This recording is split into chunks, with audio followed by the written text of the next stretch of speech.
Hey, hey. Alrighty, welcome back to Talos of EV live on YouTube, ladies and gentlemen. I always have fun during these streams, so I look forward to them all week. I hope you're having a good Wednesday. Oh my god, we're halfway through December. The year's almost over. 2022 should be a big year, but today, unfortunately, I'm highlighting a bit of a negative story on Tesla. I think I've been fanboyish enough for the past few weeks. But yeah, I don't completely defend everything they do. There's certain things that I don't think make sense from Tesla, and there's things I wish they would change. Not all the time. I think that most of the time they got their head in the right space and they're making the right decisions. Um, but this one kind of ticks me off a little bit, and it kind of hits close to home because I could have been in the same camp that a lot of people are in right now, by Tesla not honoring FSD prices on old reservations. So let me dive into what that story actually looks like, um, because I actually have a few issues with the story. It's a little bit confusing, but for the most part, I get the frustration. Ultimately, if you want the long short of it, I think Tesla's in the wrong here. Oh, but before I show you guys the article, big thank you once again to the people helping me afford a much more expensive Model Y than the one I ordered a long time ago that Tesla ended up not making. But seriously, thank you. Shout out goes to Joshua Vinnick, Martin Turner, Wojciech Kaminsky. There's like a crazy storm going on right now. There's like trees blowing around, and Starlink is surprisingly stable despite all the rain and all the wind. No lag yet, but if there's any lag, just wait, it'll come back. Anyway, Wojciech Kaminsky, thank you. Planet Tex, who I collabed with, Dr. Mark Choi, a dentist in the Woodland area, Bennett Williams, Dylan Zimmer, Jacob Halbach, and Joshua Levitsky. Everybody, thank you. Seriously, so much. What's today, the 15th? I think in less than a week we should have an update for you guys. My payday typically is on the 21st. So yeah, once we get my next paycheck, we should have an update on the Tesla fund for you. So stay tuned for that. But yeah, to dive into this story here, which is frustrating because I thought this was the coolest Model Y spec that never came out. Forgive the OBS window in a window here, but basically Tesla's saying we're not honoring retroactive full self-driving pricing. So this came from a complaint of someone that ordered the rear-wheel drive long-range Model Y, which I'll show you in a minute here. I actually ordered one myself. But back then, it was priced at $7,000. Now it's $10,000. And I totally understand the frustration because basically people they put a deposit down, a refundable granted, but still they put $2,500 down like the day the Model Y was unveiled, right? And they were like, "Hey, I want the long range option. I want rear wheel drive. I like the price point." And at that time, it was $48,000 for the car and then $7,000 for FSD. So before taxes and fees and whatnot, it was a $55,000 purchase. But of course, Tesla ended up never producing the rear-wheel drive long-range Model Y, and of course, time and time again encouraged people saying, "Hey, just order a long-range all-wheel drive," even though it costed more. Tesla was pushing them like, "Hey, just switch your configuration to a model we're actually building," and massive props to the people that hold on to their order for this long. I don't think many people did, but to the few people that were still holding out, they really wanted this Model Y to happen. They were really passionate about it. Oh yeah, of course. We never forget about our channel members. I just got to bring up the chat on one window. The window's covered by the article right now. But thank you, Eric the Dream Guy. Of course, there's other patrons that don't make the whiteboard, but they are in the outro of the videos. Members get access to the updates on upcoming videos still. But you got the Cyberquad for kids. That's awesome. Yeah, they don't care because demand is insane. That's true. But this is something I think that could have been very easily honored, just because someone put a reservation in $2,500 2.5 years ago, and Tesla never officially came forward and said we're not building this model, until very recently. They actually started contacting the reservation holders saying, "Okay, can you please change your order because we're not going to build this spec." They just straight up started saying this spec is discontinued. It's not happening. Um, We'd like to help you update your configuration as we do not build the configuration you originally selected. We're excited to support you through the process and deliver your reconfigured Model Y at the earliest convenience. Here's what I take issue in and where the math doesn't really line up for me. It's a little confusing. They said, I tried to update the design, but the price jumped $20,000 and full self-driving is now $10,000. When I first reserved it, it was less than half that price. Less than half of 10? So they're advocating that when they reserved this long-range rear-wheel drive Model Y, FSD was under $5,000. I don't know what they changed about their configuration. They must have messed something up in there, but there's no way it was $20,000 more. Granted, it's much higher. I understand it's much more than you originally thought, but inflation has done quite a bit in the last 2.5 years, and the specs of the Model Y also, to be fair, have changed quite a bit. Actually, when the Model Y was first available, I don't even think at that time the autopilot was included by default in a lot of their vehicles. That was something that changed later on. Elon hinted at long-range rear-wheel drive not being made multiple times, so people had time to switch, but Tesla should honor. Yeah, but the way Elon hinted at it was not public response. It was not Elon reaching out to reservation holders. It was like replying to follow-up tweets. I don't think customers should be required to know about every sub-tweet Elon makes. Elon makes a lot of tweets, so I wouldn't consider that an actual business reaching out, that kind of thing. But also, Elon hinted at the long-range rear-wheel drive being made several times well into 2020, for the record. When people were like, when is standard range coming out? Like, I want the standard range Model Y. When is that dropping? Elon said, range is unacceptably low, and we're going to do a single-motor long-range Model Y later. And we never got that many words after he tweeted that, which was not 2019. This was 2020. I remember making videos about that. So there were a lot of people holding on to the reservation for well over a year thinking, oh, Elon said long-range rear-wheel drive is coming, so I'm just going to keep waiting because, of course, they want to only have to pay $7,000 for FSD. So, of course, they were asking Tesla, can you honor the original price of FSD? I don't know how this person jumped their reservation $20,000. That doesn't make sense to me. I don't know where they got that figure from. But what is frustrating is that the rear-wheel drive option was $48,000, and now the cheapest Model Y is $59,000. So yeah, the price has certainly jumped quite a bit. That's like $11,000 plus $3,000 with FSD now at $10K. So I can understand $15,000, but 20's quite a stretch. Maybe this reservation holder's accounting for sales tax or something, and they didn't account for sales tax before. So yeah, that I don't know what their logic is, but worrying what Tesla does, they still don't care. I'm not saying I'm worried for the future of the company. Obviously, Tesla's going to be fine. I'm not saying financially they're in trouble for doing this. I'm just saying I side with the reservation holder here because I was very potentially in this exact same boat as they were. I was in the same camp of wanting the most efficient Model Y possible. I didn't care about traction control. I don't care about performance. I just wanted the best range. So I could understand why someone put in the reservation, locked in the price. They thought they locked in the price of FSD. At least I thought I did. In all reality, Tesla is saving them money as most probably won't be keeping their car more than 3 to 5 years. $200 a month is very reasonable. Where are you getting most won't be keeping their car for more than 3 to 5 years? Where did you hear that? Average car ownership in the U.S. is 8 years, and I imagine with an EV, with all the less ownership costs, that would be even longer. Where are you hearing people only hold on to their cars for 3 to 5 years? I've never heard that metric. I did not see that. I wonder if his mind was on China, seeing as they have a rear-wheel drive Model Y.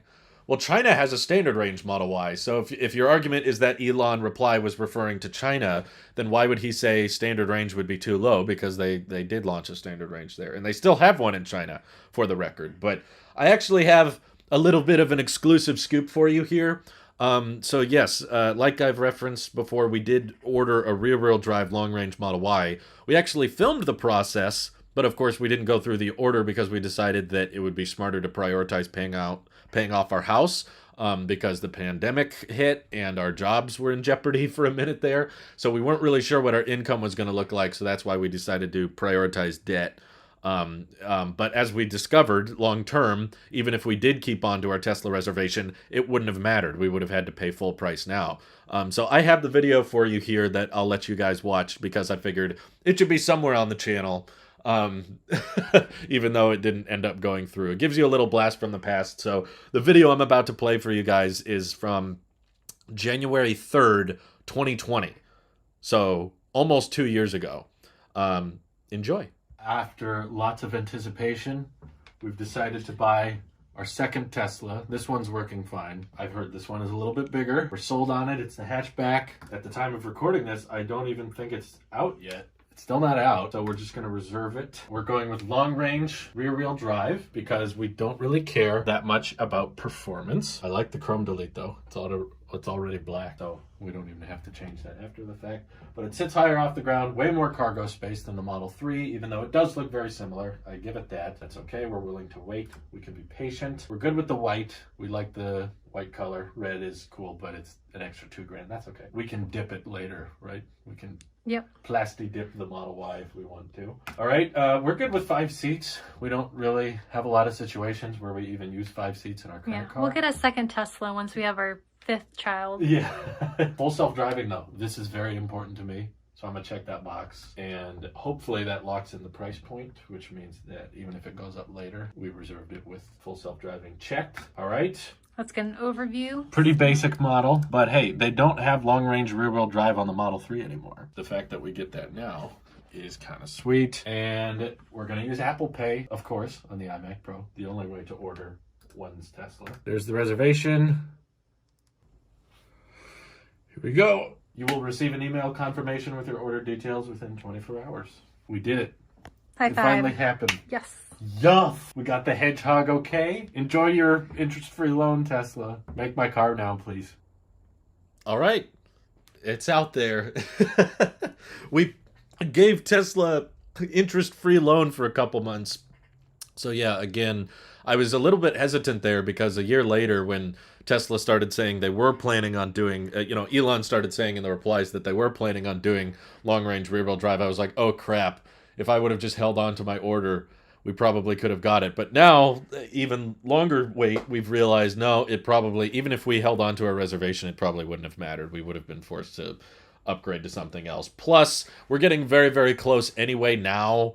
Even if I did, for some reason, decide to keep the reservation up until now, we're so close to the launch of the 4680 Model Y, which Omar on Twitter is pretty confident. He says confirmed, which I try to hesitate whenever I use that term, but he was suggesting that Giga Texas is going to start with 4680 batteries and Giga Berlin is going to start with 2170. So I'm going to hold them to that because that's a pretty bold claim. So if they start up Giga Texas with 2170s, I'm not going to trust his sources as much. He's reported on a lot of stuff that I haven't seen happen, so I'm a little bit skeptical of his track record. But even so, even if 4680 Model Y doesn't come, what makes sorry for the lag. There's a rainstorm going on right now, but Starlink has actually been surprisingly stable, but occasionally it drops out like that. There's actually like trees and leaves like getting blown around where I am, so I wouldn't be shocked if there's like leaves falling on Dishy McFlatface. But okay, what about the Cybertruck? That's what the chat keeps asking, so I got to address that. What about the Cybertruck? At 7,000 when ordered. The difference is Tesla seemed to be pretty upfront when you ordered the Cybertruck that if you ordered it with FSD, that would lock in the price. And as far as I can tell from the old configurator, they were not necessarily saying that. I could be wrong. I tried to go back and look at that old video, and obviously we didn't film close up the screen very well. But I believe when they reserved, when you could reserve the long-range rear-wheel drive Model Y with FSD, I don't recall it saying that locks in your price over time. I believe it just said things like you can add FSD after you take delivery or that kind of thing. So because Tesla so explicitly stated that FSD locks in your price, I don't believe they're going to not honor Cybertruck orders. However, I will say that if they don't, and if they, people did lock in FSD with their Cybertruck, and then Tesla says, actually, no, you got to pay the full price, they could be facing class action lawsuit territory. That's legally required to honor. So I'd be very, very surprised if they didn't honor Cybertruck FSD reservations. I really think they have to. I think Sawyer has more accurate info than Omar. So far, yes. I mean, both have gotten things wrong. I remember, just in complete honesty, it's not that I don't like either of them. They're both great personalities, and I like the content they put out. I appreciate both accounts. But I do recall Omar saying that Cybertruck deliveries were gonna be this year, or he had sources saying that they were gonna do a Cybertruck beta production line at Fremont, and that they would start deliveries at the end of 2021. It's possible that maybe that's what his source thought was going to happen, and then Tesla, of course, didn't go through with that. Sawyer was talking in early 2021 about the Tesla Semi delivering by the 1,000. So there's all kinds of things that I'm sure change internally at Tesla, which makes it kind of hard for leakers to be super accurate. But if there's any leaker that claims that something is not going to happen, I'm more inclined to believe that. Does the Cybertruck only park itself with FSD? No, I have to imagine you can park it, of course. But that'd be funny. You just can't park the car if you don't buy FSD. Sounds legit. I hope they allow FSD pricing for Cybertruck reservations to roll over to quad motor without considering it a configuration change. Oh, see, I didn't think about that. That's actually a really, really good point. I didn't consider is that if there is a quad motor coming, Tesla would consider that modifying your order, and we didn't say, we have to honor FSD pricing for the quad motor because it didn't exist when they started the reservation page. So that's a good point. Legally, they could probably get away with it. Obviously, there's going to be a lot of public backlash, and people are going to be annoyed by that. I think it's kind of shady. I think it's kind of fishy. Similar to this whole situation, like if someone was willing to hold on to an order for this long because they thought the car was coming out, and Tesla never explicitly told them like, hey, we're never going to build this trim, so pick a dual motor option or get out, They didn't say that. They didn't agree to that. Tesla was just like, we're not building it, and production is expected to start later, or there are no current plans to build it. But people sat with this $2,500 reservation for years, and then they're finally told now, okay, you need to change your order. We're not building this car. So now they're being told that, and they're like, okay, well, I was holding on to my reservation because I locked in FSD. So can you at least honor the $7,000 that I put down a reservation for? These people gave Tesla $2,500 and didn't refund it for over 2.5 years. So I think the least Tesla could do is just, in my view, I'm sorry for the lag. Dishy McFlatface is struggling here. Let me see if I'll turn off this stuff to make sure it isn't consuming too much bandwidth. But isn't it like, how many people ordered along, they shifted their order, still be holding on after all of this time? Yeah, I have a really hard time believing that there's that many. So I get it if Tesla, for whatever reason, doesn't want to build the long-range rear-wheel drive. I mean, I honestly don't get it. I think that would be an amazing model. And if Giga Texas is coming online with 4680 Model Ys, that would be the perfect time for Fremont to switch to rear-wheel drive, because you would get a range boost there, right? Like originally, when they first launched the configurator, dual motor long-range Model Y was 280 miles. Single motor was 300 miles. So there was not, a small difference. I mean, maybe in the grand scheme of EV range, 20 miles is pretty minor, but because you're not going to get the exact EPA estimate. But there was a 20-mile difference between single motor and dual motor. If they had the single motor today, with the heat pump and the casting press, and they just kept using the 2170 cells, oh my God, can you imagine a single motor with 4680? That would be insanely good. But you likely could get, like, if the current Model Y dual motor can get 330, and you apply that same 20-mile range increase, you're looking at least a 340 or 350 mile range using the old batteries, and it would be cheaper to build because you wouldn't have a dual motor system to worry about. So I assume, one less motor you don't have to pay for. That's less wiring. I'm really a big fan of rear-wheel drive Teslas, and I'm sad that they don't people put reservations down on. I'm sure that was the most popular reservation. I bet the vast majority of people reserving Model Ys chose the single motor just because the range was good and the price was low. So even if they don't want to lower the price much, even if you wanted to just keep selling long range Model Ys at $59,000 or close to 60, just saying, okay, this option is one motor and it goes further. Who wouldn't opt for that? I mean, I know there's people in the colder climates with snow, they probably care more about traction control and that kind of thing. So there's certain people that absolutely would still go with dual motor, but the thing is, Texas is going to be building a bunch of way better dual motors that will likely have better efficiency, lower weight, energy densities improved with the 4680. So I feel like it would be the perfect way for Fremont and Texas to coexist. But now that they're telling people they're not making it, I don't know what Fremont's plan is. I do apologize for the lag; it's out of my control. There's a windstorm going on right now, and Dishy McFlatface probably doesn't like it. But it's weird. It was very stable earlier today. There was not much lag, so just give it a few seconds and it should buffer out. Does I have a tri-motor with FSD at 7K. If I get a quad, I would hope it stays at 7K. Yeah, for the consumer, from the consumer's perspective, I really do understand why. That would suck if it was like, okay, so I thought I was getting the best possible Cybertruck. Now you're saying there's another Cybertruck that I wasn't able to reserve previously. And if I try to opt for that one, I have to also pay an extra $3,000 for FSD. That kind of sucks.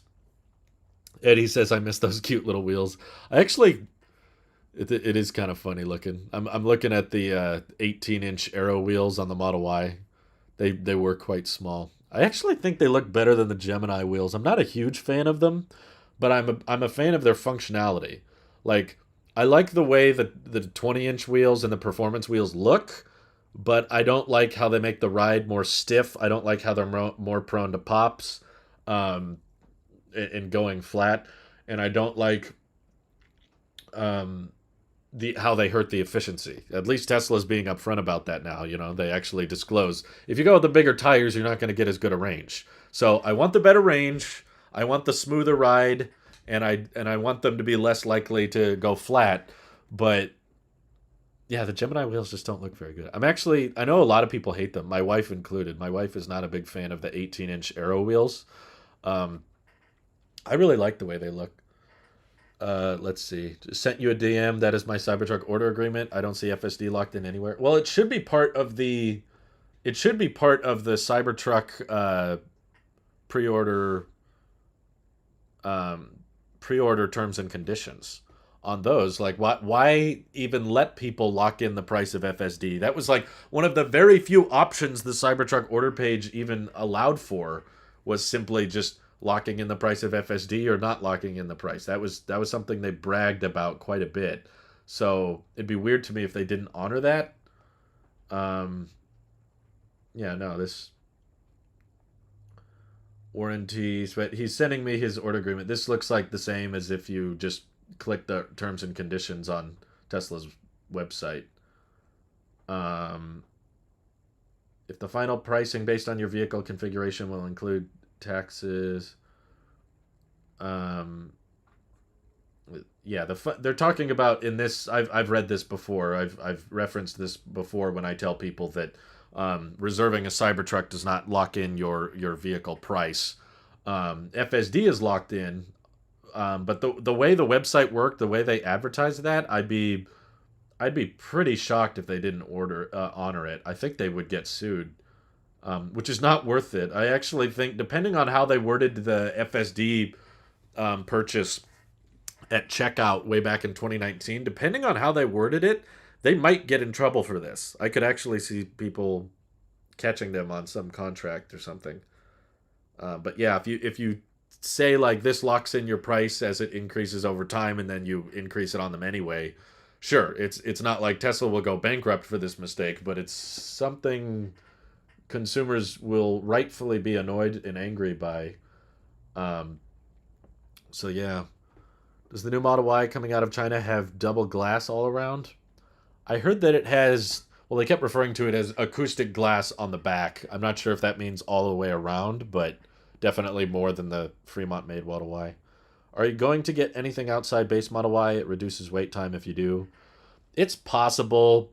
The problem with our Model Y order is there's so many unknowns right now. It actually is it's exciting because this is a car I've been thinking about for years. I showed you guys a video of us ordering a Model Y almost 2 years ago, and that there was a lot of planning and talk for.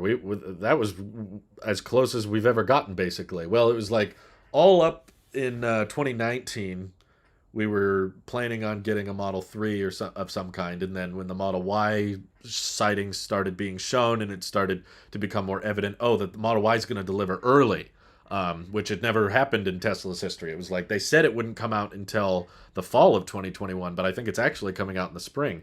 So that made me think, well, if the Model Y is right around the corner and we're saving up, why don't we just focus on that first?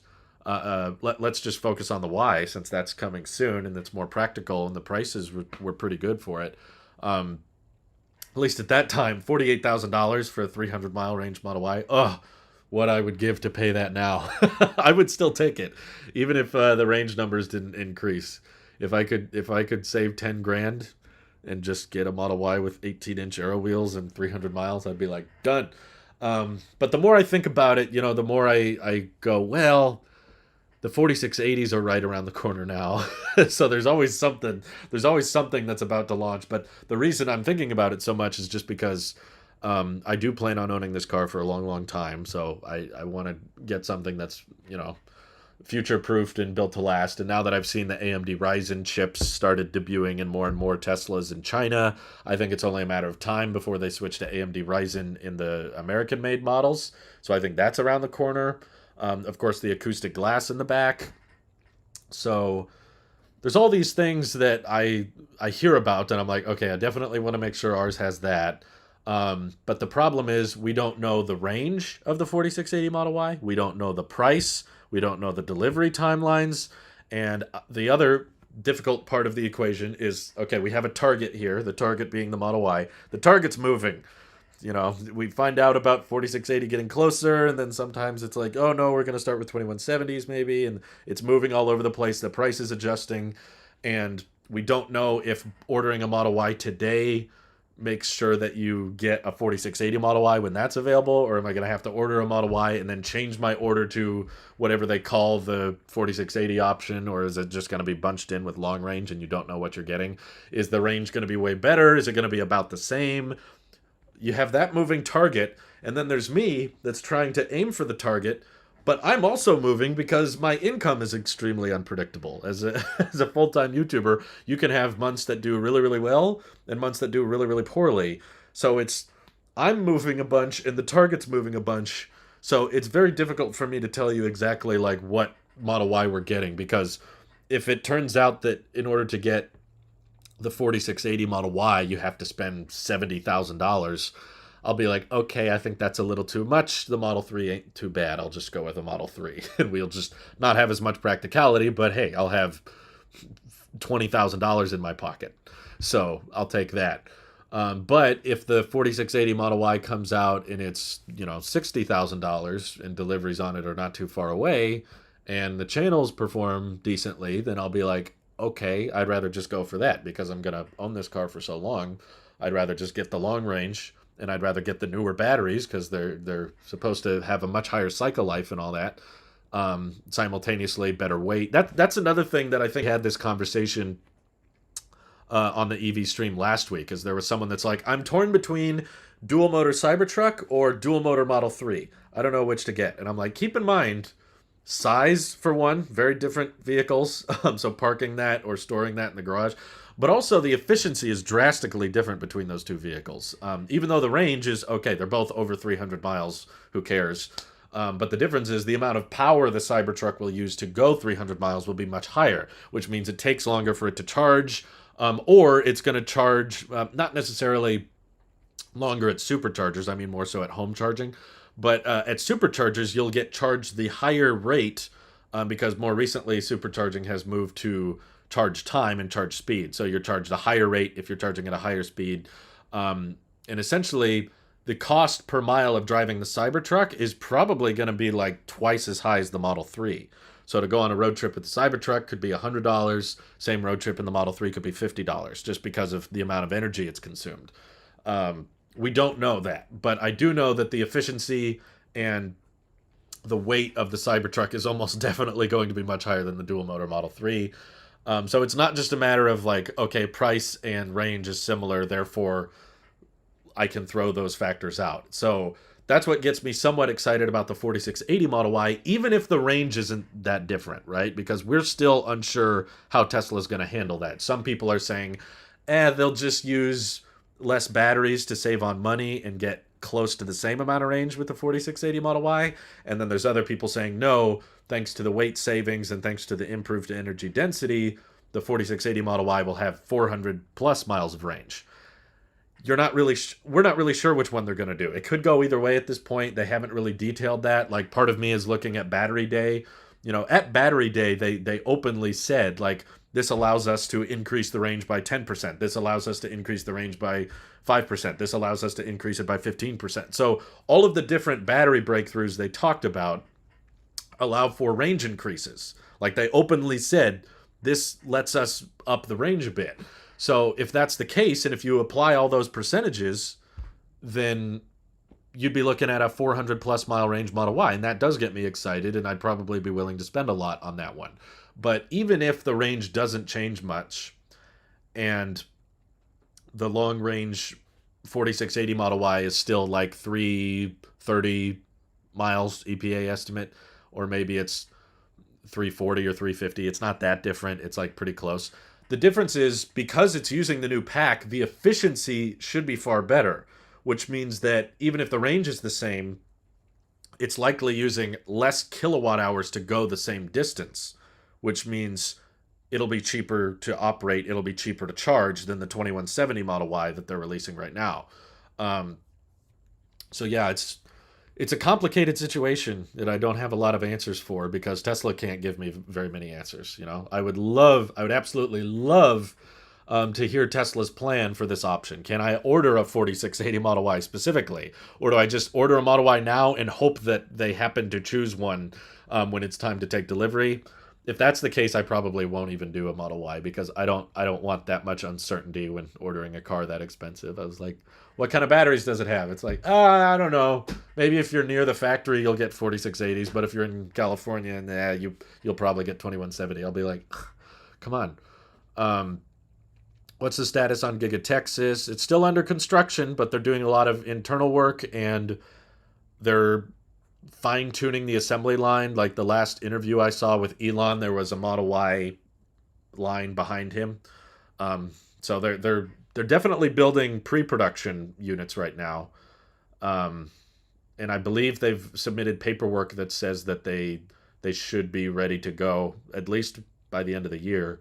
I believe at the last earnings call they said they don't expect deliveries from Texas to begin until next year, but the factory should be like operational by any day now. Really, it could happen tomorrow. It could happen in 2 weeks. There's maybe some unknowns we don't know about. It might take some time to ship all the batteries from the Cato Road facility, and maybe they build a batch of Model Ys and they test them, and then they find some slight issue with them, so they have to kind of slow down. There's things that could change, but Mike in the Woods is saying production start next week. Mark my words. Well, I've heard a lot of people saying, I remember when people who flew drones at Giga Texas were telling us production would start in October. Here we are in December 15th, and they're like, next week, So sometimes things take longer than they plan. Mike's asking, what are your bets on the price of the quad motor Cybertruck? I'm going to guess 90,000. I think Tesla likes their nines in all their prices. So I'm going to say $89,990. And yeah, it'll be great range and the price will be high, but I think the value will be unbeatable. Nothing else will come close. I want aero caps for 20-inch wheels. I don't see why it wouldn't be possible. I think it's possible. I mean, you don't have to buy Tesla's tires. There are third-party companies that make tires that you can apply to your Tesla, but I don't know, maybe 20-inch aero caps are just not popular for some reason. But yeah. If the Cybertruck Quad is over $100,000, it will not be competitive versus R1T and Ford Raptor. 90,000 would seem smart for them. I wouldn't worry about it not being competitive because the Cybertruck demand is insane and it's crazy through the roof. So, especially due to the YouTuber interest in Cybertrucks and how much clicks the Cybertruck news articles gain, I'm confident that everyday pickup truck owner, it could be any number of people that are huge Tesla fans that have made a lot of money through the stock, and there could be a ton of people, um, what's it called, that have saved more money now because the Cybertruck is delayed. So there will be people willing to spend $90,000 to $100,000 on every Cybertruck they build. But also keep in mind, the durability will be unmatched. The range and charge network will be unmatched. Like the Lucid Air is, great for all these efficiency reasons, but it's still like $150,000 car. And if you wanted something that can go over 500 miles on a charge that was under $100,000, the quad motor Cybertruck will probably be the only thing that can do that for quite some time. So the range will be unbeatable for the price. The technology, it's supposed to be using the next generation FSD chip. It's supposed to be using upgraded cameras from the rest of the Tesla lineup. So there's a bunch of things that will set it aside from the rest of the pickup truck world. I don't think you have to worry about it not being competitive because it's kind of in its own department when it comes to, it doesn't matter what. It looks okay. Too many white bezels though. The range sounds nice. I want to know how big the battery is because efficiency matters. But yeah, it looks all right. Or wait, am I thinking of the right thing? I'm sorry. I thought EV6 is what. Let me double check. Let me just make sure. Um, Sawyer bashed me on Twitter for driving a Model 3 when I pointed out he drives a Honda. He blocked me. What? I think there's some context I'm not getting there, Robert. I don't think he. I don't think someone would bash you just for driving a Model 3. I'm hoping that lunacy is true. Never mind overlanding. How about overwatering? Oh, they want Cybertruck to be capable of being submerged. Therefore, the awkward wiper position with the windshield front interface sealed. Capable of being submerged. I don't think completely, but if you have a car with a 10-gallon tank versus a truck with a 20-gallon tank and they both go the same distance in range, you pay 2 times more with the truck. Yes. What's also not helping with the difference of a truck and a car is that Electrify America charges way more than Tesla supercharging. That's another big point that I don't think people realize. Like Electrify America prices are much, much higher than supercharging prices. So not only is the vehicle less efficient, but if it uses a third-party network that's not supercharging, that also increases the price. This was the big realization I had when I was considering like, okay, what is the cost of ownership of the Rivian R1T versus the long-range Model Y? And I quickly realized the price of just driving that Rivian is like 3 times higher if you're doing Electrify America. If you're just charging at home all the time, then that's still going to be twice as expensive as a Model Y just because it's about half as efficient. Not quite half, but close. It's like 60%. And we also discovered recently the Rivian does not have a heat pump, which is not good. It kind of ties into that Rivian efficiency problem I've talked about before, which I think they should focus more on. No heat pump is a bad idea on any EV that's being delivered right now. Um, I think the Ioniq 5 is what I was thinking of. I don't keep up with every single EV, but the Ioniq 5 I think is the one with the white bezels. I don't know. It's just not my style, but the range options are nice. Okay, Kia EV6. Let me look that up. Looks kind of pretty. I mean, the interior's a little busy. Yeah, too many buttons on that steering wheel. It's kind of what I expected from a legacy automaker. It's like they go too far on the old-timey controls. And they kind of have a screen, but they're not committed too much to it. The outside looks nice. I like the exterior. I like that it's a hatch.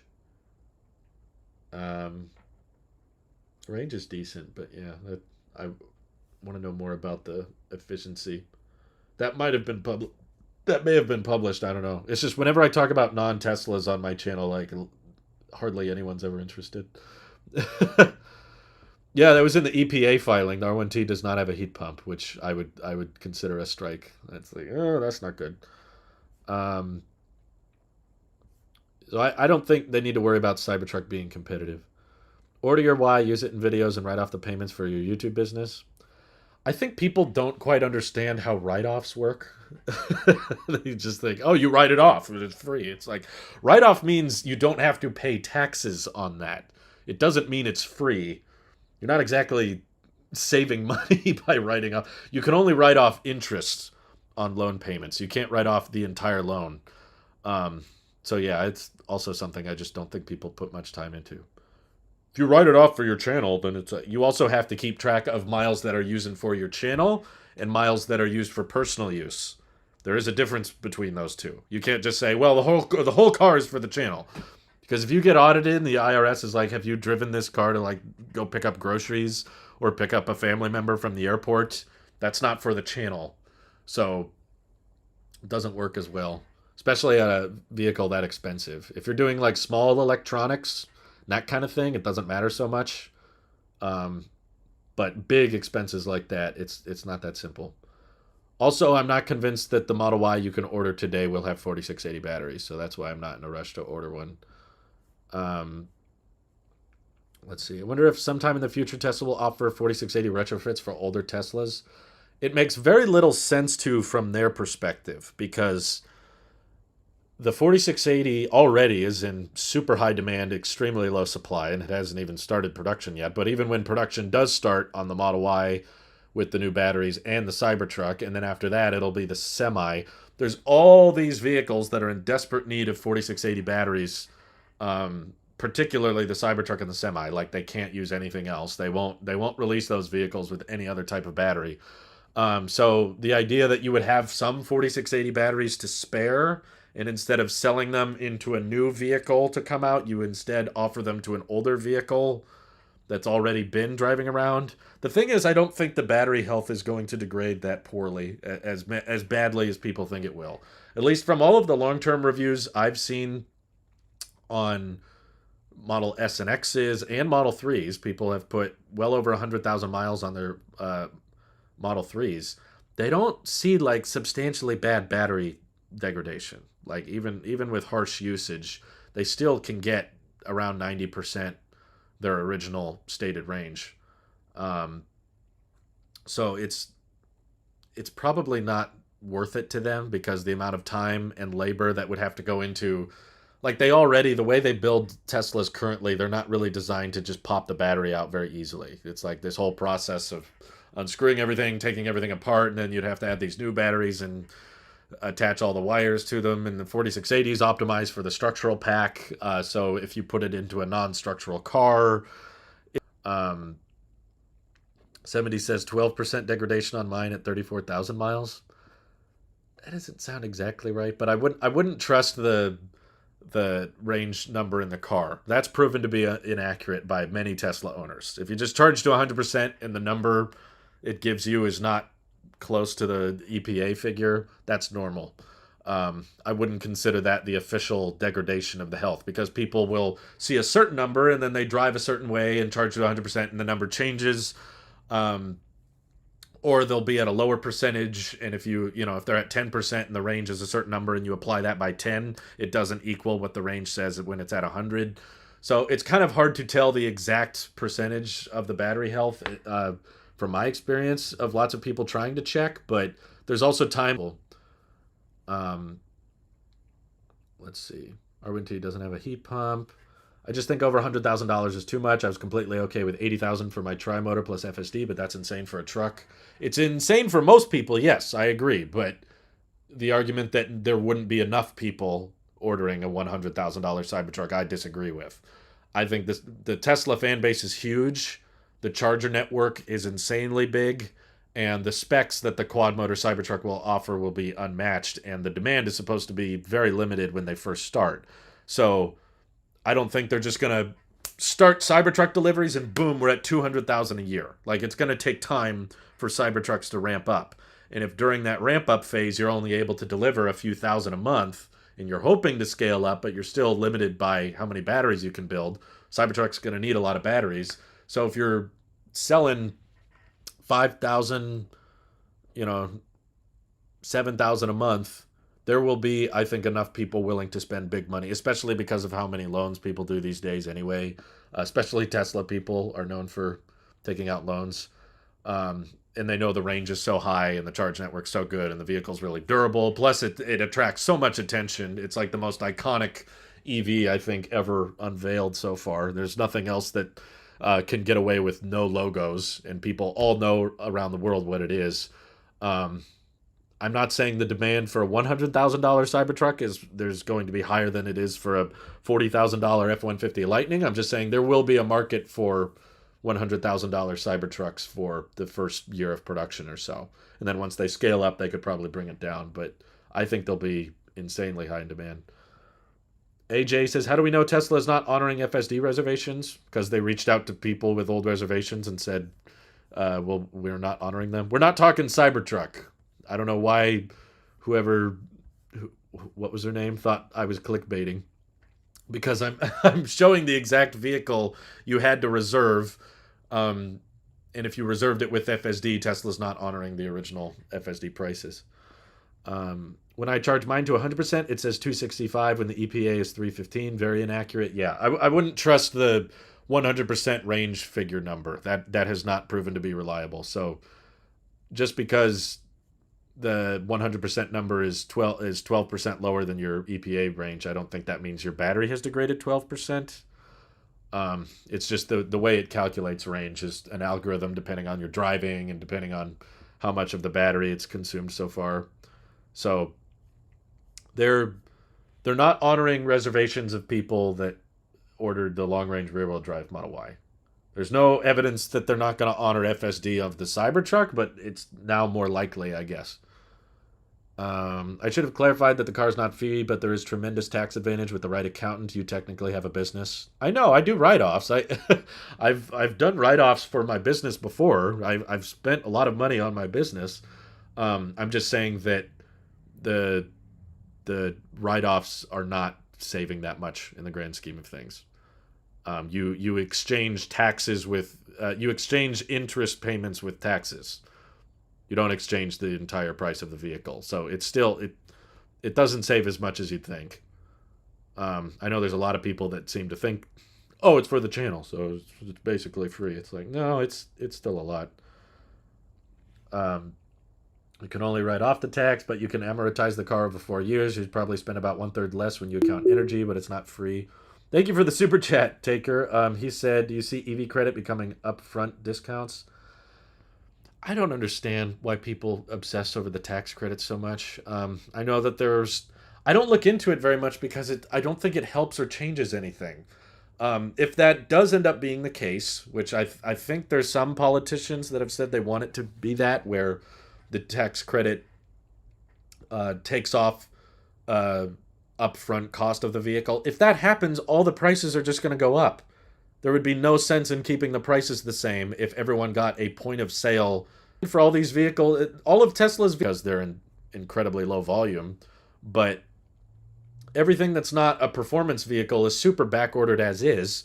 So if you're just suddenly going to drop the price $10,000, you would just get an even bigger influx of orders, in which case Tesla is just going to up the price whatever the tax credit is. So I don't understand people's obsession with the tax credit. If anything, I think it's hurting, to be honest. At this point, I think there's a ton of people delaying their deliveries because they're waiting for the tax credit to kick in, where Tesla is actively saying, like, no, we have the car ready, we need you to take delivery. And they're like, no, I'm waiting for the tax credit. But the government can't make up their mind on the tax credit. It's been 2 weeks away for 5 months. And we keep hearing, oh, tax credit's coming, tax credit's coming. And then they disagree, and then they have to go back and vote on it again, and then it's still not passed. And so I'm not convinced the tax credit's around the corner at this point. I think that there's a lot of people that think it's around the corner, and they think that they're going to get this huge discount, when in reality, as soon as it's passed, Tesla is probably just going to up their prices really high. Um, at the end of the day, you're probably going to end up spending the same amount of money. I don't think the tax credit just means subtract $10,000 from your dream Tesla and that's what you'll end up paying. It's like if it passes, they're going to push it up. Um, I will be delaying my delivery till January 1st. Got a VIN this morning for my Model Y Performance, ordered in October. Okay, I wish you the best. I'm happy for you. I'm just not entirely convinced that the tax credit will be ready by then. And it's very possible that it's going to keep getting delayed and they're going to keep not agreeing on it. Though you can't expect the government to do these things well. Um, let's see. Let me catch up here. I wish Tesla offered heat pump retrofits for older Teslas. My Tesla was a few months before the heat pump. It uses so much energy in the winter. It's probably just not profitable for them to, or if it was profitable, it would cost an insane amount because the car is likely built with a different HVAC system. In the process of pulling that whole HVAC out and putting a brand new one in is going to cost so much money for them and so much money for you that it's likely not worth it. You might honestly be better off like just selling your current Tesla and buying a new one. That might be cheaper. um, yeah, might as well get a semi truck. Let's see. I tested a Model 3 standard range and it's awesome for the money you pay for it, especially for EU. The China made cars are really solid. Yeah, I've heard that as well. Tim says, I wonder if you will wait forever for the perfect Tesla. I think there's an advantage of waiting for the kinks to get worked out for early models. No, I don't. I already feel like we've been waiting forever. I mean, we've just publicly released our plan a couple months ago, but we were talking about what Tesla we were going to get for years before that. Um, we've been talking about it since early 2019, and we're still we're still waiting. But we've kind of doubled down on we have other investment goals. You know, our grand dream in life is not to just buy a Tesla. Otherwise, we would I don't know, just get a Model X or something crazy. But um, we're pretty confident that we want to get it by next year at some point. Ideally, summertime. Um, Obviously, it'll depend on where the Model Ys are production wise and the pricing and the range. And so there's a lot we don't know, but I don't think we want to wait much longer than next year. Um, in fact, I think we're going to reconsider our priorities if it's not looking likely that we'd get it by next year. We'd probably be willing to compromise and get something cheaper. Um, Basically, Model 3 long range is a good backup. I think that value is really good, and everything I like about a Tesla is still in the Model 3. The Model Y is just more practical, but I'm willing to compromise on practicality if it means that I can save a lot and get the car sooner. So, no, I don't think we're going to wait forever. But I do think waiting at least for some near term changes to be made is not a bad idea. Unless you just need a car now. Thankfully, our current car works fine. It's cheap to own. It's fairly cheap to operate, even with gas. The difference is we pay a lot in gas for our car, but we pay very little in insurance. When we get a Tesla, we won't pay much in gas, but we will pay a lot in insurance. They kind of balance out, if anything, especially considering there's a lot higher registration fees for the Tesla. It's quite possible the Tesla might actually be more expensive to own than our current gas car, but gas cars suck, so I don't want one. I don't want to keep it very long. Um, Tax credit starts January 1st, obviously as written today, which is not approved, but it's worth waiting a couple weeks for the possibility of $8,000 off. I guess I just don't have much hope for you. The way it's going right now, there is designed differently for China. Um, the BBB isn't even done being written. Tax credit is not confirmed for January 1st. If it would have been passed a few months ago, yeah. What year car do you have? It's 2007. So it's older than the original iPhone. News report says Manchin and Biden are very far apart from making a deal for the build back better. I know, I read that too, which doesn't surprise me because they can't agree on reality. Biden doesn't even know who Tesla is, or I think he knows, he's just not getting paid by them, so he doesn't want to talk about them. But they can't agree on anything. So I'm not convinced that I'm not convinced we're gonna have a tax credit by January 1st. Hi, Drew. I'm in the process of going from a 2021 Model Y to a 2022 Model 3 solely to save some money every month. No shame in downgrading to save. No, I don't think so either. I mean, if someone were to ask me, I think my wife asked me this on our anniversary trip, but she was like, "What's the main reason you want a Tesla? Like, why not another EV, or why not just a cheaper car of some kind, or why not just hold on to this car? Like, what's the driving motivation? What's the one thing that Tesla has that you really, really want?" And of course, it's not one thing. It's like a big collection of things that I like about it. But the answer that just my gut instinct, my first impulse, without giving it much thought, my reaction was autopilot, which I meant in the grander scheme of autopilot, like the self driving tech. It's not just lane keep, because there's other cars that can do that, but it's the idea that the car has the most advanced autonomous driving system available, in my opinion. I don't think anything else comes close to the FSD beta performance and the scalability of that software. Obviously, you could be like, well, Waymo is level 4, but okay, I can't buy Waymo. All right, it's not available. Um, so my first gut instinct was just the software, basically, what the car is capable of doing autonomously, and the tech. That's what's driving me to upgrade. It's really not so much that it's cheaper, because it's not. I mean, it's a big upfront expense, and then the insurance rates go way up, so I'm not saving money in that way.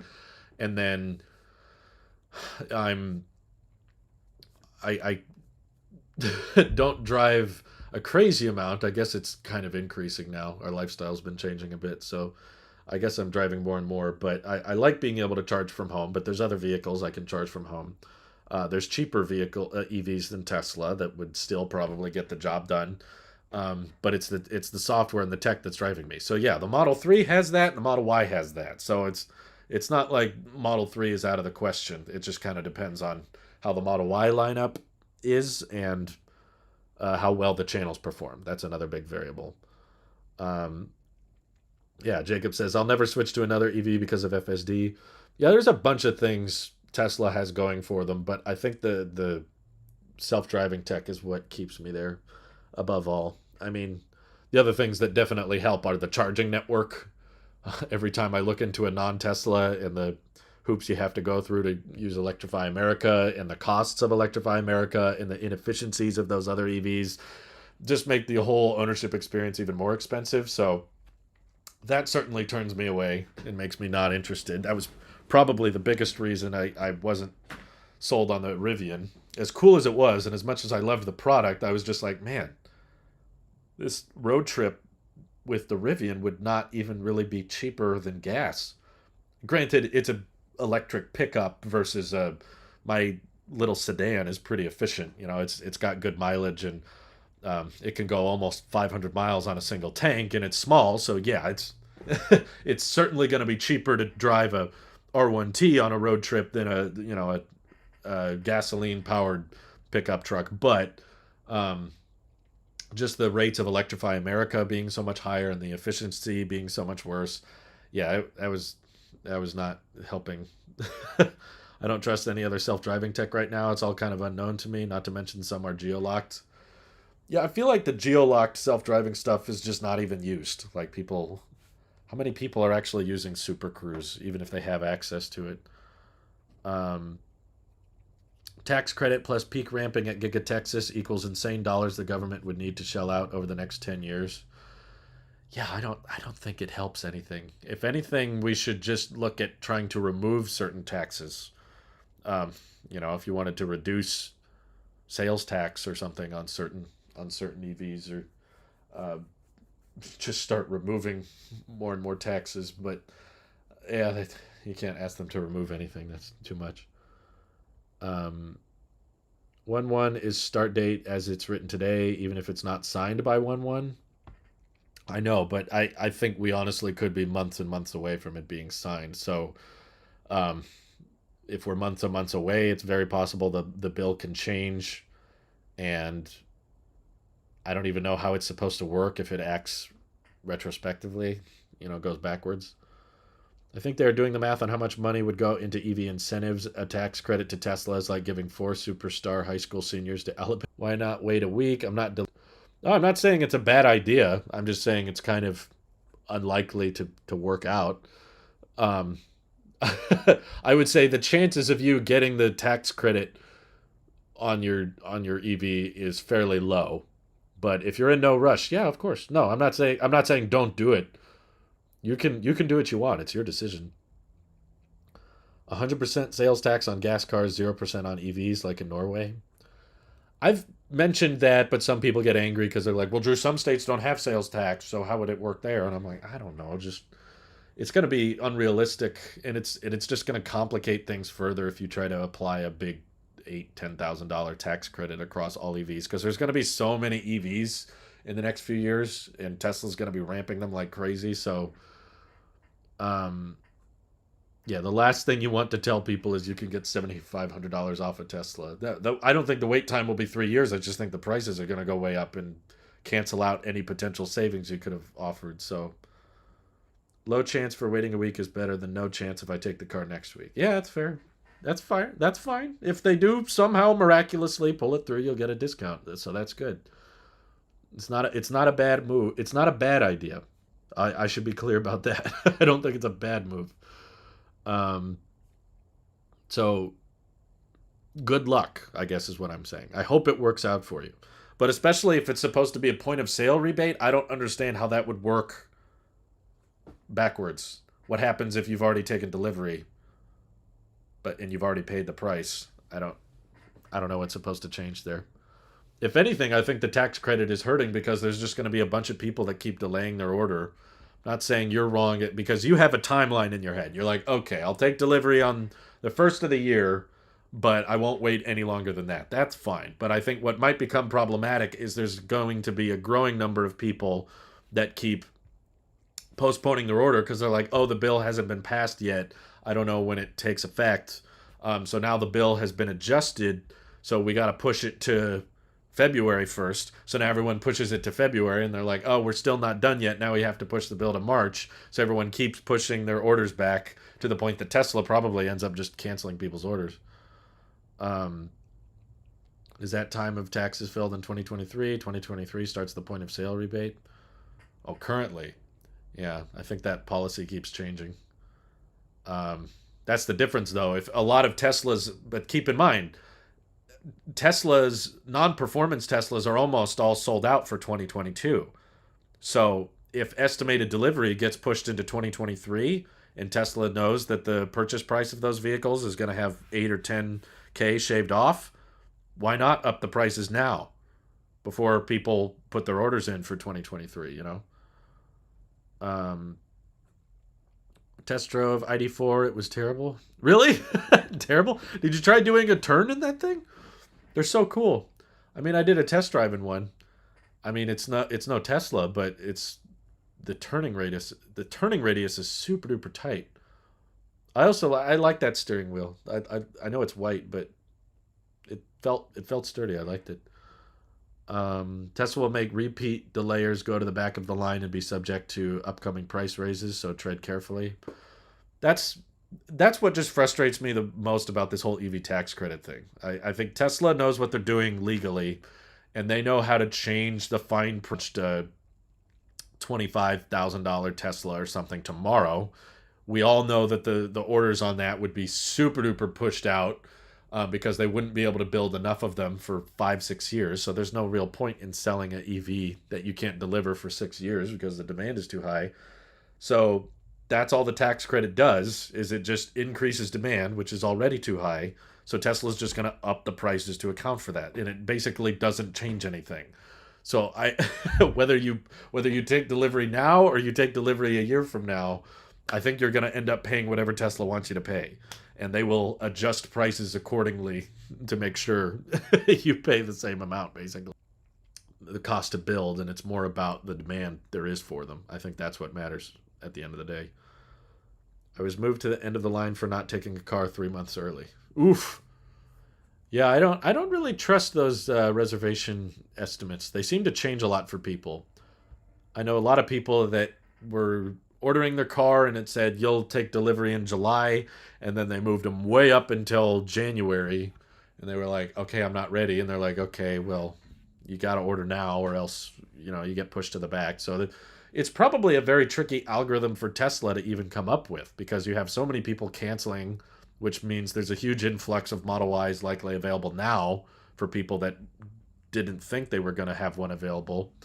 Um, Rogu, thank you for the super chat. That was nice of you. He said, watching since 2019. Yes. Great content. Wow, that was nice. Appreciate it. That goes right into the Tesla fund. Appreciate it. DJ says, was February, had a car for me in November, decided to wait, and now shows June 2022. I wouldn't trust the June 2022 thing. That's likely a worst case scenario. If another one becomes available, they'll probably move it up. It might say available June, and then you get it in April or March or something. So I don't trust those estimated delivery things. Check inventory daily if you want to skip the line. The problem is inventory is rarely stocked with any Ys or 3s. It's always stocked with Plaid Model S's because there's very few people ordering those things. But yeah, when it comes to Model Y or Model 3, I hardly ever see new inventory. I wonder how many people will still pay full price for FSD. It's an interesting debate. I have it internally because part of me is like, I want to do FSD beta videos. And at the current rate, I don't think FSD will be out of beta by the time I get our car. It's so incredibly slow, the beta rollout. Like, my friend Randy has had a perfect safety score for several weeks now, and they still won't even give him the beta. So they're clearly not eager to roll this out to everyone very quickly. I think we will still be watching beta videos a year from now, basically. And I still think there's a long way for the software to go. It's not anywhere close to done. Even basic things. I think about how, okay, we have 0 intervention drives, but the car is still not pulling into the parking lot and parking. It just kind of stops at your destination. But I wouldn't consider that feature complete. It's like, no, it needs to go find a parking space. You can drive into a parking lot and press P and then it'll park, but it doesn't, as far as I can tell, it doesn't drive into the parking lot, find a parking space, and park all by itself. It still needs some help in there. So there's still a lot of work to be done. That's a feature thing. There's all kinds of refinement that needs to go on with roundabouts and turns and how it handles lights and how it handles snow, how it handles pedestrians. And I don't think it's going to be done before we get ours. But what's concerned me, I was actually reading I think it was a Reddit post or some comments on a forum or something, but someone had bought FSD twice because they bought FSD with their first car and then their car got in a wreck. It was totaled and it wasn't their fault, but someone else hit them and they had to buy FSD all over again because insurance does not cover the cost of FSD. I don't even think Tesla insurance does. Correct me if I'm wrong, but I've not seen evidence that if you buy a Tesla with FSD and it gets wrecked, the new car you get from your insurance has to also have FSD. As far as I'm aware, that's a software package, and they don't feel the need to cover that. Of course, it's Tesla; they want you to buy it all over again. So, with that being a possibility, I think I would rather just subscribe to it for the months I plan on using it, and then unsubscribe when I don't use it. I just hope that Tesla's okay with someone on the beta going on and off the subscription, like. Obviously, it takes a while to get on the beta because you got to improve your safety score. But I think $200 a month currently. You'd probably need like 4 or 5 months subscribed to it, and then you get the beta. But then there will be trips, of course, that I take that I that are overseas, so I can't take the car with me or whatever. So for those months, I don't subscribe to it. And if I'm subscribing to it like 6 months out of the year, like every other month, maybe I don't cover every single update, but I do update videos every other month, then that's going to take like up to, it would take over 8 years. I think it would be close to 9 years before buying it outright would have saved you money. And over the course of 9 years, I can also compare, all right, if I had invested $9,800 back then, and how much has that investment grown versus how much has the value of FSD grown? You could add the FSD as a line item on your insurance, like a wrap tint aftermarket wheels. Might make your rates go up, though. Imagine getting the beta on the subscription, slap in the face to those who bought it, in my opinion. Well, Elon said you can do it. it was in a response tweet, but someone was like, can you get the beta if you subscribe?" And he said yes. So it's been done. I'm guessing. By the time you get your Tesla, Dojo should be online and progress will be fast. I hope so, but keep in mind, a lot of FSD stuff has taken far longer than Tesla expected. And we expect Dojo to come online at some point next year. They just said it'll come online next year. They didn't say like early next year. And also that with the chip shortage and manufacturing complexities, there might have been unknown unknowns. It might take longer than we think to get Dojo online. I hope it comes online as soon as possible, but um, there's still I think there's still a lot of regulatory changes that need to be made before we can consider it like a done deal. Um, Now my reservation has just gone back to sometime this month. Why? Where do you check inventory? Yeah, just go on Tesla's website and search existing inventory, filter by new. Um, Imagine getting the beta on the subscription. Yeah. Let's see. Order. I've heard of people going to a Tesla delivery center at the end of the quarter to scoop up leftover cars from people who delayed on the spot. Chances of improve if the tax credit gets delayed. I think it already has at this point. I don't think it's on track to launch January 1st, but um, yeah, it's it would certainly be interesting if they passed it that quickly. But I think demand is already through the roof. It's just going to get worse. Um, I'd be fine if instead of this whole crazy loop of government introducing tax credit prices all jumping, what if you just incentivized people, incentivize the businesses directly? Just say you don't have to pay as much, corporate tax, or you don't have to pay as much property tax if you build batteries in the United States, right? That creates jobs. That helps solve the real problem with EV adoption, which has nothing to do with the purchase price, really. It has more to do with the production capacity. I think that's the most frustrating part of this whole thing is like if you solve production capacity, everything else will take care of itself.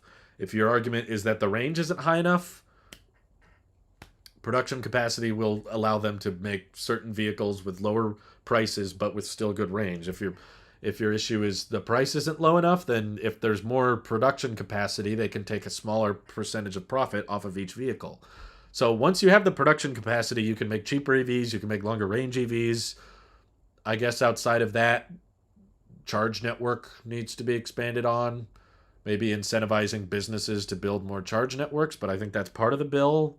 Although I'm not sure exactly how it's being spent. Is it just money being sent to electrify America because we want them to build more charge networks, or do all companies get financial incentive for putting up charge stations? I don't know if Tesla will because the current government doesn't want to acknowledge Tesla or help them really.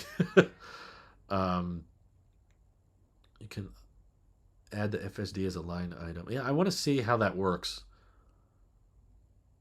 Like wrap tint aftermarket wheels. I feel like those are usually not $10,000 software packages. But I haven't seen someone from Tesla Insurance explain to me what happens if you get in a wreck and you paid for FSD. I'm just as frustrated. Tax credit is great for low demand products. Also, Ford, GM, Volkswagen are not even close to large scale production, but I do know a company that is that is rhymes with Elsa.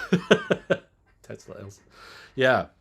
It doesn't really fix anything, I guess is my frustration. It just kind of helps out the legacy auto that is not doing a very good job with ramping EVs. It's like you're not really helping.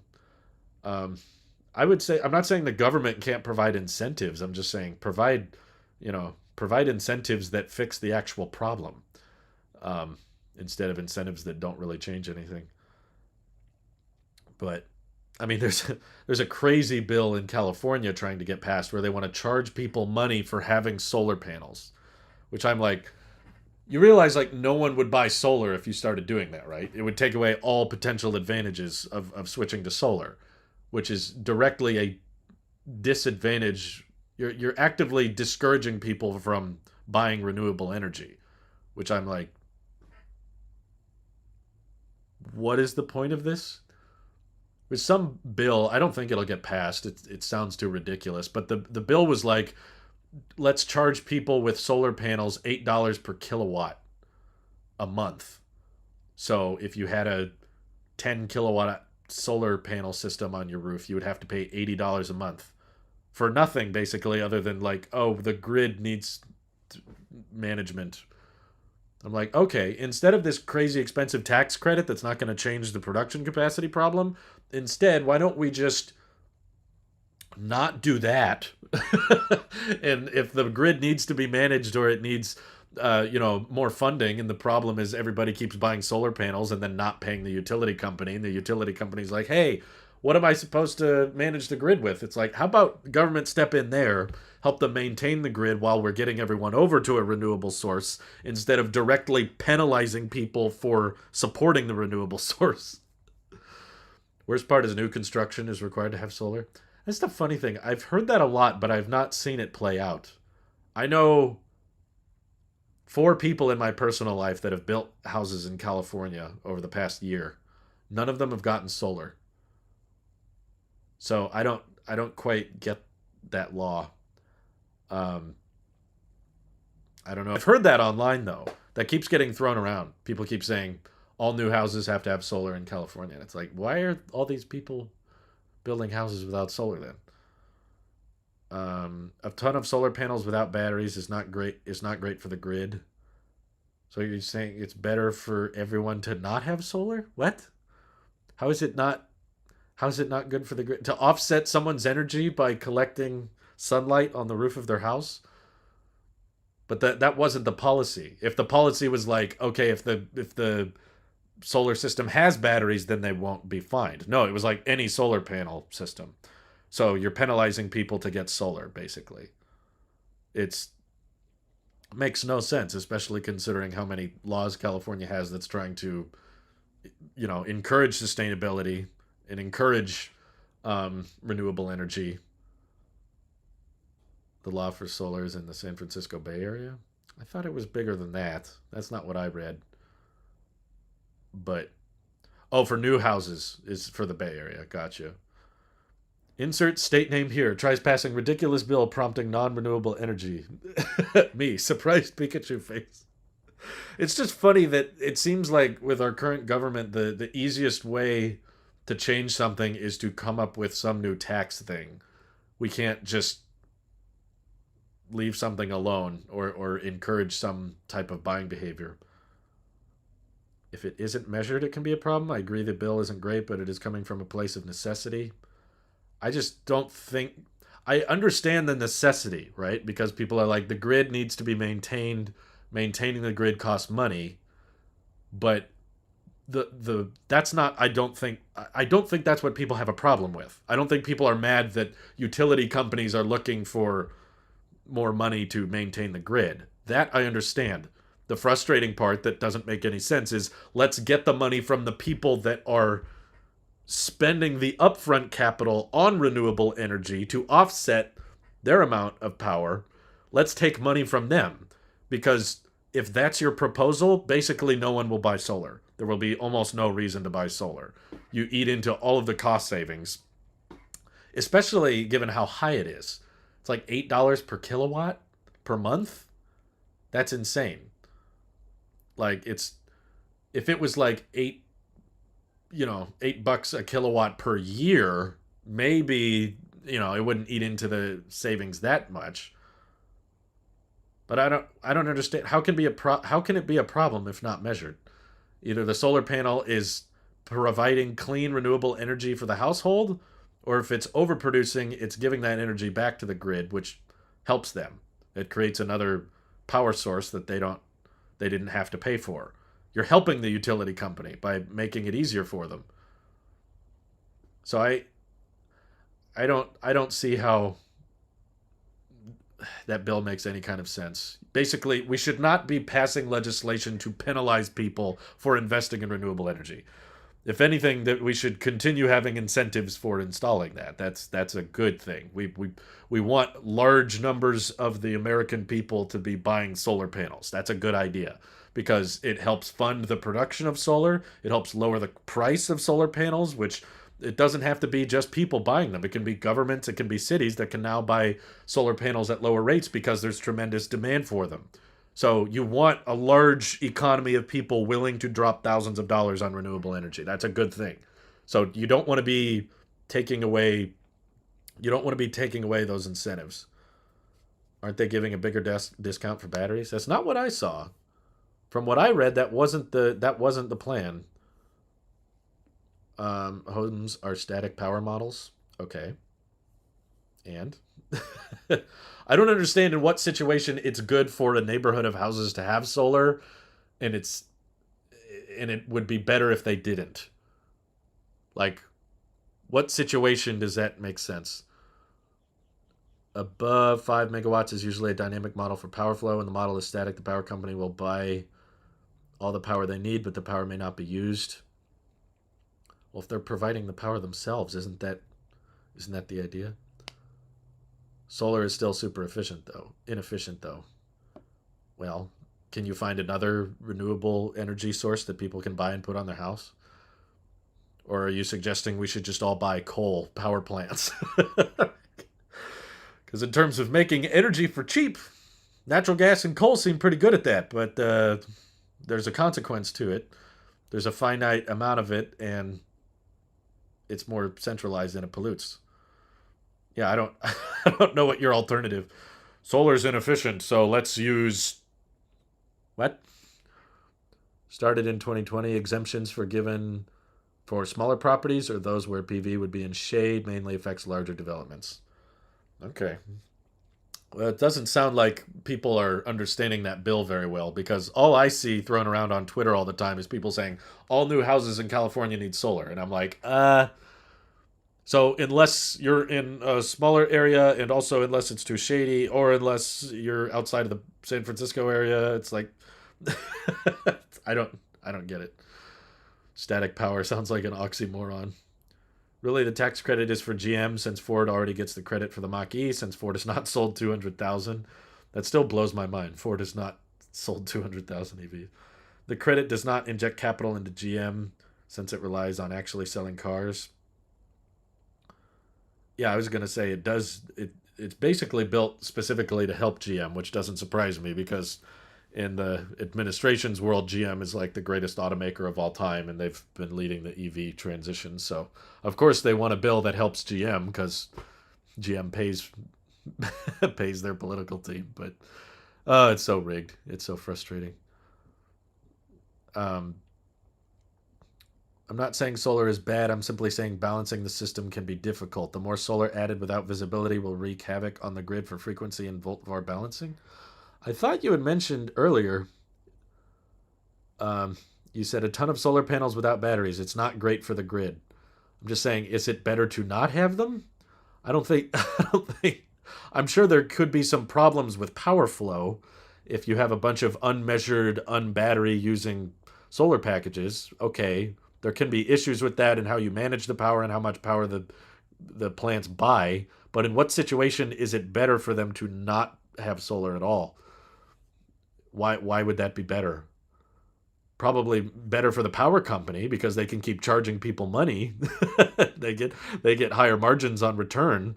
But what I like about solar is it allows for more independence. Like a lot of people are in favor of nuclear power, myself included. I wish, I think there's a way to do it safely. I think there's countries that are doing it reliably and it's fairly clean when done properly.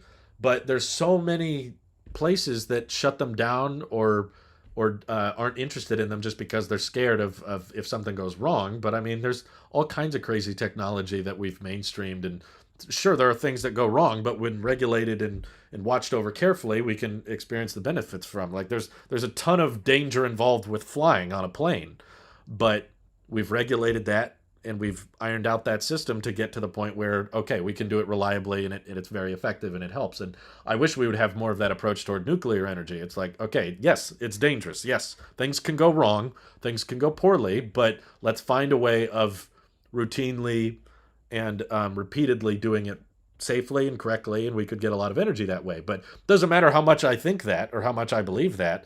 If politicians or all the officials up in government don't act on it, we're not moving anywhere. We could all agree on it in the chat here and be like, yeah, nuclear is great. Let's do more nuclear. But if people don't do anything, if the politicians don't act on it, then nothing changes. Whereas solar is actually something we can buy, and we can help. We can actively say, I want to put solar panels on my house, so I'll pay a company to do it. I'll install them. Boom. Now there's more renewable energy in the world. I'm powering my electric needs, and I'm doing it without pulling energy from the grid. In fact, I'm even sending power back into the grid and helping other people use more renewable energy. And that's something I contributed. That's something I can put money where my mouth is. I can't really do that with nuclear. All I can really do with nuclear energy is vote for the right people and hope that they get the laws passed. But as we've seen, that doesn't really happen. Um, Let me get this straight. People that reserved a car with FSD have been waiting patiently, won't be able to get FSD at the price. That's horrible. Only on cars that were discontinued, but yes, I agree. That's frustrating, and I don't think there's that many people that locked in FSD. Because think about that. There's a small percentage of people that ordered the rear-wheel drive long-range Model Y and still have their orders, right? And didn't just get a dual motor. That's what Mike did. Model Y Mike originally ordered the single motor and then found out you can get the dual motor sooner, so we got the dual motor. I think that's what most people did. There's probably a very small percentage of people that did still have the reservations today, and then even smaller percentage of those people that actually checked the FSD button at checkout. Tesla, just take $3,000 off each of those software packages. Come on, it's not that hard. They've been waiting for 2.5 years on this model. You're already telling them they can't have it. They have to spend $10,000 to get $10,000 more to get a Model Y now because the prices are much higher. So you just shave off $3,000 on like a very, very small percentage of people. I think is worth it. I know you love your car, Mike. I'm not trying to convince you don't like it. I'm just saying if the rear wheel drive was available, you probably would have taken that as because that's the one you ordered. Um, what's your perfect reasonable range for your dream car? The range I think people obsess over too much. Efficiency is what matters more to me. Like if it's 300 miles but the efficiency is really good, so it's really cheap to operate, I don't really care. If it's 400 miles but its efficiency is way worse and it costs more to operate, then I don't want 400. So I want an efficient high range EV, which is why I like Aptera so much, and I hope they make it to market because those are going to consume such little power and go really really far. So I like that idea. Um, but yeah, I thought it doesn't matter. I'd be fine with a 300-mile range. I'd probably be fine with a 250-mile range. It would get the job done fine. Um, Excuse me. Why won't the government stop giving oil and gas discounts instead of making solar more expensive? It makes my brain hurt to see their logic. I think because we just use so much oil and gas and they don't want the prices to go out of control. But I agree, it's very backwards. Um, Instead of introducing an EV tax credit, why don't we just stop subsidizing so much oil and gas? But maybe they're worried that if the gas prices get too high, people that can't afford EVs are gonna have to spend more on transport and that kind of thing. Um, let's see. The power companies have to adapt and fast. Yeah, I think that's their problem. They should. Okay, he said solar is good. Batteries make it all better and backflow into the system, driving down the frequency and frying the equipment. We aren't at the penetration to worry about that, but the power companies have to adapt. Yeah, I would say this is a power company problem. It's not. It's not a. Why are we proposing legislation to penalize people who buy the solution? I think we need to be rewarding people who are buying renewable energy, not penalizing them. Our whole system is set for power outflow, not bidirectional power. Basically, the same thing that happened with our internet when we all went to work from home. Upload speeds took a hit. What? I thought all upload speeds were already kind of weaker compared to download for everybody. Um, I I think there's definitely more work to be done on the infrastructure, and I think Tesla's actively encouraging people to get more batteries. But what EV would you consider other than Tesla Model 3 price range? Oof. Um, I was going to say, if it's not Model 3 price range, I really like the Rivian. I don't like how much it costs to charge, but I like the features and I like the design and I like the screens. But if it's in Model 3 price range, mm, probably ID4. I didn't really love the Mach E. I like the way it looks on the outside, but the interior is just not my style. ID4, I like the interior. The software is definitely clunky, but it's clunky on the Mach E.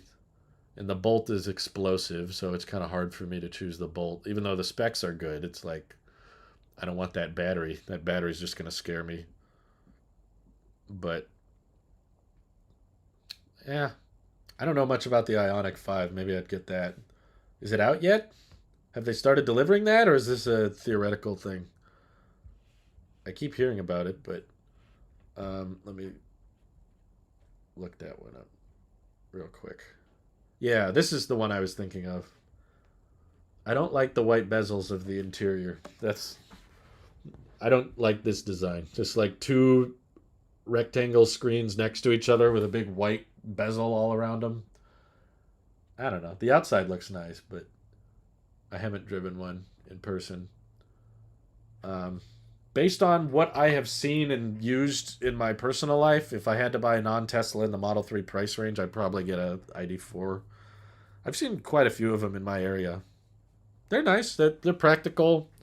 Um, they got a decent amount of space. They're not too expensive. I don't know how profitable they are, but would you take the Mach-E or ID4? Probably the ID4. I really don't like the Mach-E screen. That's so stupid. The big circle knob right on the display. That just annoyed me.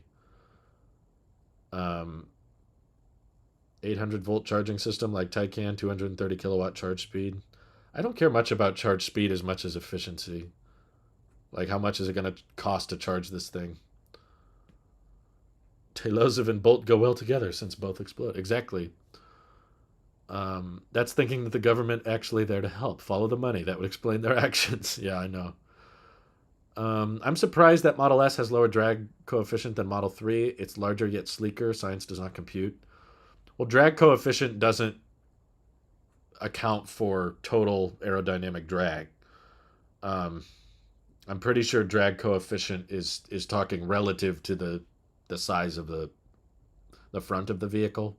Like the Tesla Semi has a lower drag coefficient than a Bugatti, but that doesn't mean it has less air resistance than a Bugatti. It's just saying relative to the side, the front face, it's aerodynamic, but there's still far less drag on a Bugatti than a Tesla Semi. I think people don't quite wrap their head around drag coefficient. Um, this is the thing that frustrates me about Tesla is they have got such a loyal customer base and fan base, and they constantly treat them horribly. Imagine if Apple treated their customers like this. I was going to say Apple does treat their customers like this. They charge so much money. Have you seen the Pro display? You you definitely have the city perspective. Range and speed of recharge are extremely important for some of us. I wonder why I have the city perspective, because I live way out in the rural area. Um, Range and speed of recharge are. The thing is, the kilowatt rate does not directly tie to recharge speed. The charging curve impacts that a lot more than the total charge speed. So Teslas can hit 250 kilowatts, but they stay there for only a couple minutes and then they go way back down. So that's why you can see total charge on a VW and a Tesla get around the same. It's very marginal. At Electrify America, you can charge it up to 80% or 100% within 30, 40 minutes. Same thing with a Tesla. Drag coefficient is related to total drag, but yeah, different variables at play for both. Hi, Randy.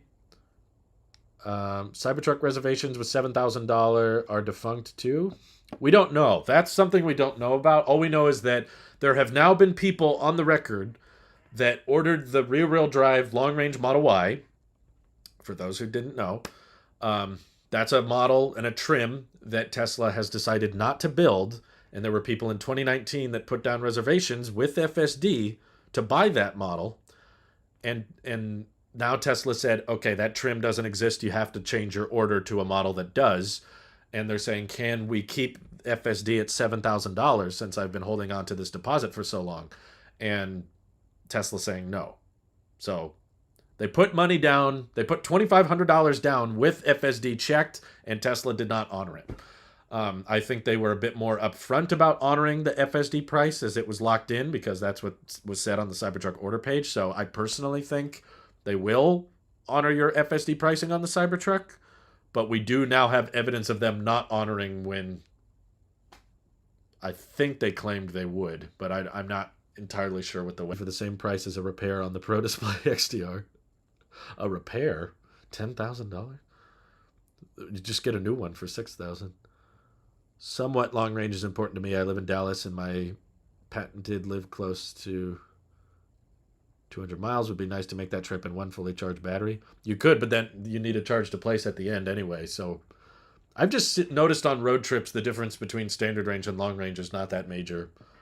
Like, you'll have less range anxiety for sure with long range. I'm not against long range. I'm just saying it. At the end of the day, I don't think it impacts the ownership that much differently. Everyone I know who got standard range seems pretty happy with it.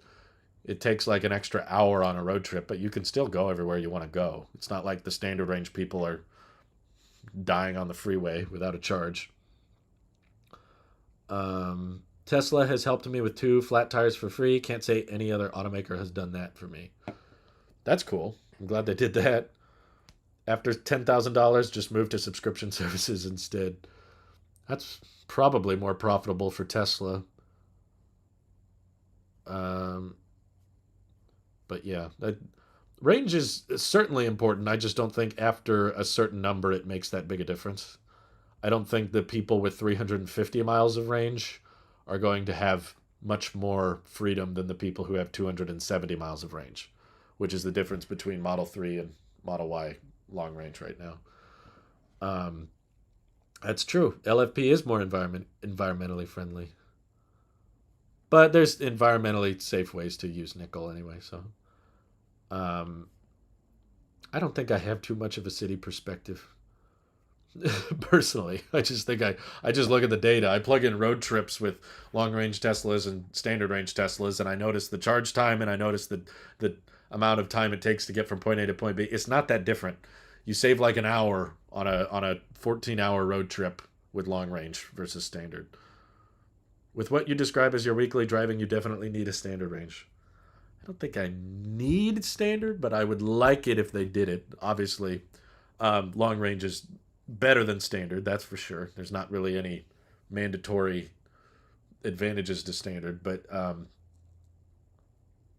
if Model Y is top priority, so if they don't do a standard range Model Y, I'm happy to get a long range if the price is good. But anyway, I've got some more errands to run, so I got to sign off here. But I appreciate the super chats. I appreciate the members and everyone supporting me over on Patreon. Joshua Vinnick, Martin Turnick, Vorchek Kaminsky, Planet Text, Dr. Mark Choi, Bennett Williams, Dylan Zimmer. Hard time with all the windstorms, but hopefully he'll do a better job later. Take care, all. Have a good day.